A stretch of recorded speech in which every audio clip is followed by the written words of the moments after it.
We are often taught to view the American Revolution through polite imagery, the signing of documents by dignified men in quiet rooms.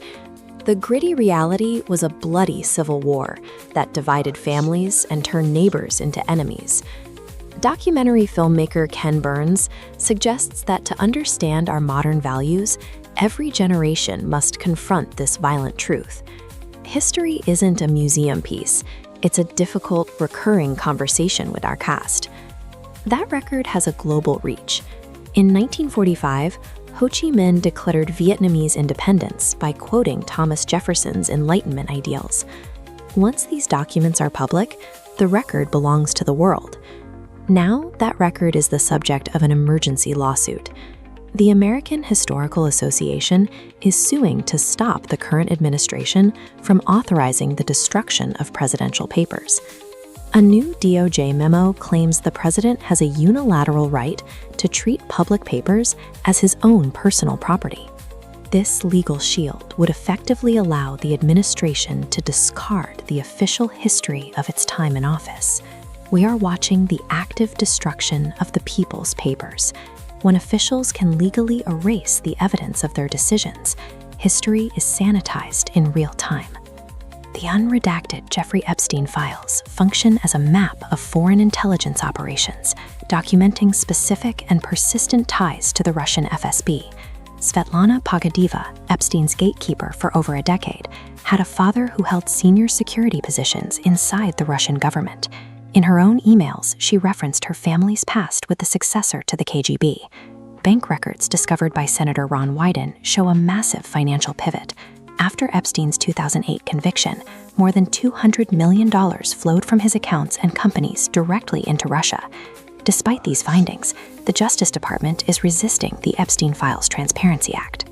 Acting AG Todd Blanche and Pam Bondi have ignored subpoenas, keeping these foreign intelligence connections out of the public eye. Melania Trump recently issued a public statement calling for survivors to testify in open hearings. However, the lead lawyers for the administration are simultaneously fighting in court to keep the documents from those survivors sealed, positioning the First Lady's call for transparency in direct conflict with the Justice Department's legal strategy. This information blockade prevents the public from seeing how crime, finance, and foreign intelligence networks intersect at the highest levels of government. While some records are being hidden, others are being aggressively seized. The DOJ's Civil Rights Division, led by Harmeet Dillon, is currently suing 30 states to obtain personal voter registration data.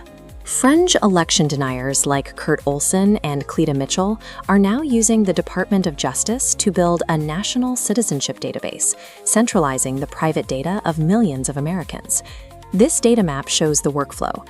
State voter rolls are being ingested into a federal Department of Homeland Security database. The administration claims they need this mass data seizure to verify citizenship before the next election. The human cost of this aggressive data collection is seen in the treatment of truth-tellers.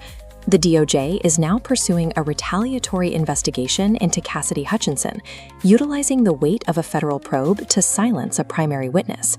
By suppressing one set of records and seizing another to build mass databases, the DOJ has become a machine for manufacturing a customized version of reality.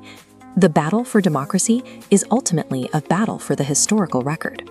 Without an unmanipulated past, the public cannot make informed choices about its future.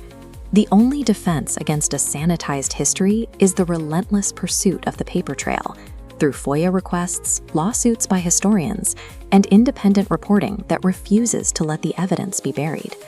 These historical records belong to all of you. Without an unmanipulated past, the public cannot navigate a free future.